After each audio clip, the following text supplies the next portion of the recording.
Hello tout le monde, aujourd'hui on va parler recrutement. Et oui, aujourd'hui c'est 10 000 postes à pourvoir en France, mais la bonne nouvelle c'est qu'aujourd'hui on a plus 14% de jeunes dans les écoles, donc plus de CAP.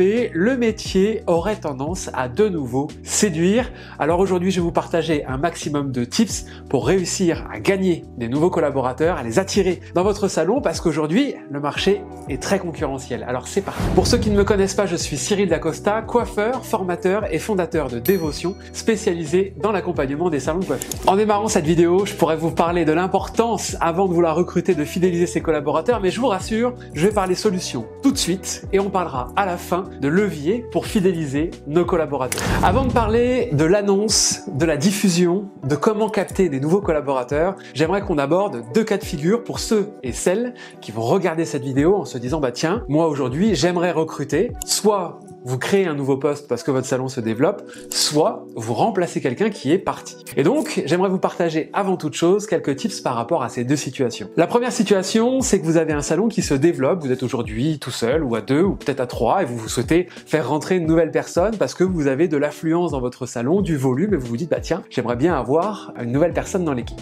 Déjà pour moi, avant de passer ce cap-là, souvent la question c'est est-ce que c'est vraiment nécessaire de recruter? Le premier cas de figure, c'est que vous faites un recrutement de développement, ça veut dire que vous êtes 2 ou 3 dans votre salon et vous souhaitez créer un nouveau poste. Et pour moi, la première chose à faire avant de prendre cette décision, qui est souvent une décision importante, on se dit mais tiens, est-ce que vraiment aujourd'hui c'est nécessaire que je recrute? Est-ce que j'y vais? Est-ce que j'y vais pas? Pour moi, la première chose à faire, c'est déjà de regarder la rentabilité de mes collaborateurs aujourd'hui, c'est-à-dire leur masse salariale. La masse salariale, qu'est-ce que c'est? C'est le poids du salaire chargé avec les cotisations sociales et les charges patronales face au chiffre d'affaires qui est généré hors taxe. Et c'est de se dire bah tiens, est-ce que mon collaborateur il a une bonne masse salariale, très bonne masse salariale ou plutôt moyenne, pour voir s'ils sont plutôt rentables, très rentables ou un peu juste au niveau de la rentabilité. Pour ceux qui se disent mais qu'est-ce que c'est que cette masse salariale, bon, sans vous faire trop de pub parce qu'on va aller dans le vif du sujet, rendez-vous dans la formation Je pilote mon business. Bref, en tout cas la première chose à faire pour moi c'est ça, aller regarder déjà la rentabilité de mes équipes aujourd'hui pour savoir si potentiellement eux, à leur niveau, et moi-même, on a une possibilité de faire ou de générer plus de chiffre d'affaires avant de recruter. Déjà en fonction de ça, vous pouvez vous dire bah tiens, soit je décide d'optimiser sur mon équipe actuelle, soit je décide de recruter parce que finalement il y a déjà une très très bonne masse salariale sur l'ensemble de mon équipe, donc je passe le cap. Ensuite, si vous vous dites bah tiens, ok, là je trouve qu'il y a une bonne rentabilité sur mes collaborateurs, qui sont suffisamment occupés, qu'aujourd'hui je peux pas vraiment leur en demander beaucoup plus, même si vous n'avez pas de notion de masse salariale, c'est objectivement vous dire bon bah là je pense qu'ils sont quand même assez complets tout le temps, c'est quand même compliqué de faire plus à leur échelle, donc là vous pouvez vous dire ok, je vais voir pour recruter. Ok. Il y a un autre indicateur, c'est que parfois aussi, on refuse du monde. Et là, on se dit, bon, attends, je refuse. Moi, ce que je faisais, ce qui peut être aussi intéressant pour vous, c'est une astuce très simple, c'est d'avoir un cahier, de se dire, bah tiens, allez, chaque jour, quand on ne peut pas prendre une cliente et qu'on est obligé de la replacer ou qu'elle ne reste pas ou qu'elle ne revient pas, bah je note, tiens, coupe brushing, couleur, tant d'euros. Et je me fais un listing, en fait, des clients potentiellement refusés pour me donner une idée du volume de chiffre d'affaires qu'on refuse, entre guillemets, chaque mois. Et ça me donne une indication sur est-ce que je peux recruter ou non. Une fois que vous avez checker ces éléments-là. La deuxième chose à faire pour moi, c'est de redéfinir son seuil de rentabilité. Le seuil de rentabilité, qu'est-ce que c'est? C'est le chiffre d'affaires qui permet, on va dire, de couvrir l'ensemble des charges de notre salon, les salaires, les charges fixes, variables, les produits, etc. Et qui, une fois qu'on dépasse ce seuil de rentabilité, nous permet de gagner de l'argent. Donc, si vous recrutez un nouveau collaborateur, l'idée ça va être de réévaluer ce seuil de rentabilité à la hausse pour savoir bah tiens, je sais aujourd'hui, chaque mois, chaque semaine et à l'année, combien je dois faire comme chiffre d'affaires en plus par rapport à ce nouveau recrutement. Donc ça c'est valable, que ce soit pour une reprise de collaborateurs ou une création de poste, je pense que les deux c'est important de le savoir et pour ça vous pouvez vous rapprocher de votre comptable ou venir en formation avec nous. Ensuite, ce qui va être important si vous souhaitez développer, avoir un nouveau collaborateur dans votre salon, c'est de définir un profil. Qu'est-ce que vous recherchez? Quelle est la particularité de mon salon? Si c'est par exemple la spécialité de blond ou la coupe, ok, je sais déjà que ça va être un critère pour moi. Ensuite c'est de se dire ok, le nombre d'heures qui serait idéal pour moi. 35 heures, 39 heures, un mi-temps, un BP, un CAP, bref, c'est important de comprendre et de se dire ok, qu'est-ce que je vais rechercher pour développer ma clientèle? Et surtout, faites la liste de ce que vous ne voulez pas. Et il y a un élément, c'est de se dire aujourd'hui, si je peux vous le donner, je l'ai déjà donné dans d'autres vidéos, c'est un dicton qui dit si je ne sais pas, je fais pas. Si vous avez quelqu'un en face de vous et vous dites ah, je sais pas si ça va être le bon profil, Potentiellement, vous pouvez faire un essai, et de toute façon, dans les recrutements, il y a de toute façon une période d'essai, mais en soi, si déjà lors de l'entretien, vous avez des gros doutes, les amis, ne vous dites pas, franchement, que ça va s'améliorer avec le temps, souvent c'est plutôt l'inverse. Donc les amis, fiez-vous, j'ai envie de dire, à votre première impression, si déjà les premiers temps que vous allez passer avec elle ou avec lui, vous apercevez que ça va être compliqué humainement parlant, dites stop tout de suite. Parce que pour moi, il y a deux choses. Il y a le savoir-faire, ça c'est ok, la coupe, la couleur, la technique, on peut se former sur ça, il n'y a pas de problème, il y a tout ce qu'il faut aujourd'hui pour ça. En revanche, si c'est au niveau du savoir-être, le comportement, l'attitude, la façon de parler, la façon de vous approcher, la façon dont la personne est rentrée dans votre salon avant l'entretien de recrutement, déjà à ce moment-là, vous pouvez vous dire, ok, le savoir-être, c'est ce qui est quasiment le plus difficile à faire évoluer. Donc pour moi, mon premier critère, c'est le savoir-être. Est-ce que le contact va bien passer entre nous? Est-ce qu'on va bien s'entendre? Et après, on parlera de l'aspect, je dirais, technique. Un autre élément aussi pour moi qui est important, c'est de voir avec l'équipe actuelle et de se dire, bah tiens, aujourd'hui, se réunir et de se dire, bah tiens, demain, on va faire rentrer quelqu'un dans l'équipe. Déjà, qu'est-ce que vous en pensez? C'est important d'avoir aussi le feedback de votre équipe, savoir si, bah pour eux, ils vont dire, ah oui, ce serait cool parce que c'est vrai qu'on est chargé, on a du mal à gérer l'affluence, etc.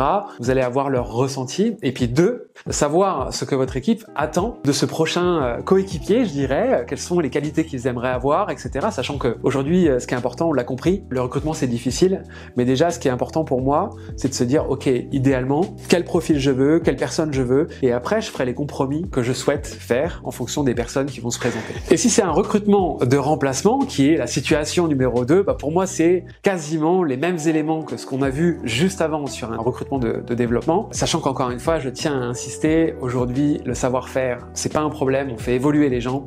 En revanche, le savoir-être, c'est le plus difficile. Donc, les amis, pour moi, ce serait ça le premier critère. Et si j'avais déjà une astuce à vous donner dans l'animation de votre entretien de recrutement, c'est d'être focus aujourd'hui sur la personne, ce qu'elle est, ce qu'elle aime, ce qu'elle n'aime pas, avant de parler des compétences professionnelles. Pour moi, c'est vraiment ça. Si j'avais un entretien, pour moi, un entretien, c'est entre une demi-heure et 1 heure, en tout cas le premier. S'il est trop court, les amis, c'est que souvent, c'est pas le bon profil. S'il dure plutôt 1 heure, ça veut dire que c'est un profil qui est intéressant. Et souvent, moi, je passerais même les 30 premières minutes à me dire, bah, c'est qui cette personne? C'est quoi sa façon de penser? Qu'est-ce qu'elle aime dans la vie? Qu'est-ce qui l'anime?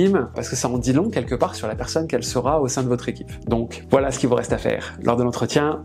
Intéressez-vous à la personne avant les compétences. Ensuite, pour moi, ce qui va être fondamental aujourd'hui, et là on resserre vers l'annonce de recrutement, etc., c'est de faire une liste des avantages qui sont liés à votre entreprise.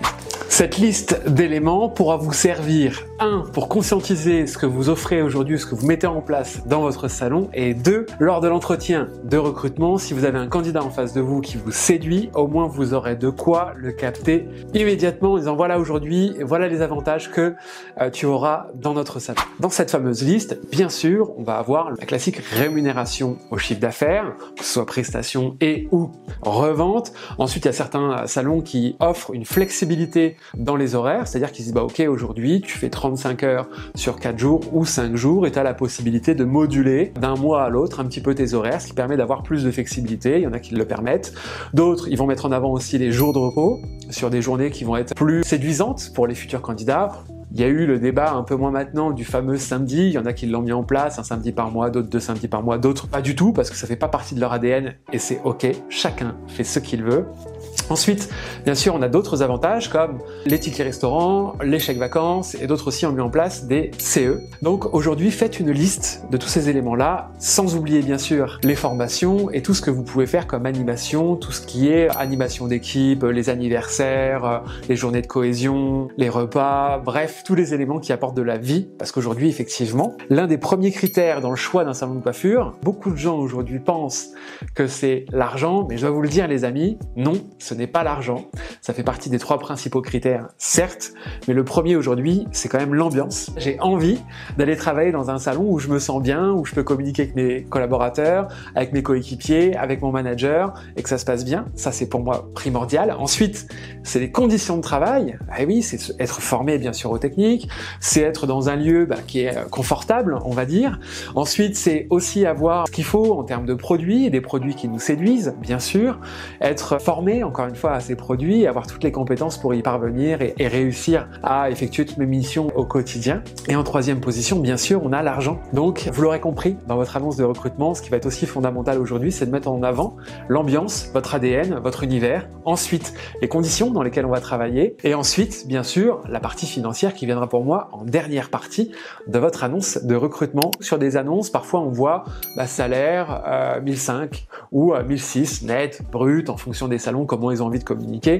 Moi, je pense que le net aujourd'hui parle plus aux équipes, d'autres parlent plus en brut. Bon, pour moi, c'est important de mettre les deux, comme ça vous êtes tranquille, vous mettez net et brut, comme ça le collaborateur sait à quoi s'attendre, il n'a pas à faire de calcul. Et aussi, un truc qui est très intéressant quand on est sur des salons où vous avez des collaborateurs qui ont des rémunérations variables, qui atteignent leurs objectifs, c'est de pouvoir mettre le salaire moyen de l'équipe. Je vous donne un exemple. Si dans votre salon, le salaire de base, entre guillemets, c'est 1500 € net, mais qu'en moyenne, votre équipe tourne autour de 1700, 1800 € net, et ben, vaut mieux mettre ce salaire-là en avant plutôt que le salaire de base. Donc voilà aujourd'hui une astuce sur la partie à rémunération. Maintenant, dans la rédaction de votre offre de recrutement, pour moi, ce qui va être important aujourd'hui et le plus important et à garder en tête, c'est d'être tourné vers le futur candidat. Et pour moi, dans votre annonce, je commencerai par une accroche.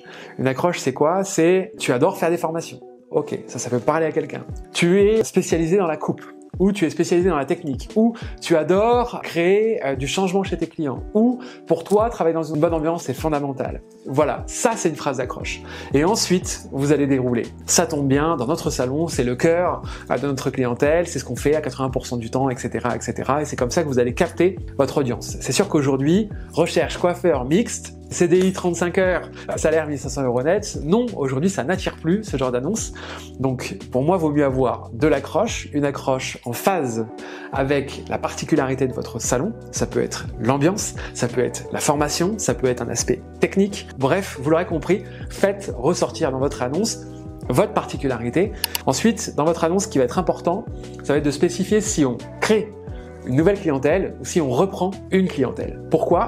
Parce qu'aujourd'hui, si j'ai à faire ma clientèle, si je dois créer ma clientèle, si c'est un recrutement de développement, ça veut dire qu'avant potentiellement de toucher des primes, il va se passer peut-être un peu de temps. Ça veut dire aussi que je vais parfois avoir des journées peut-être un peu longues, le temps de développer cette nouvelle clientèle.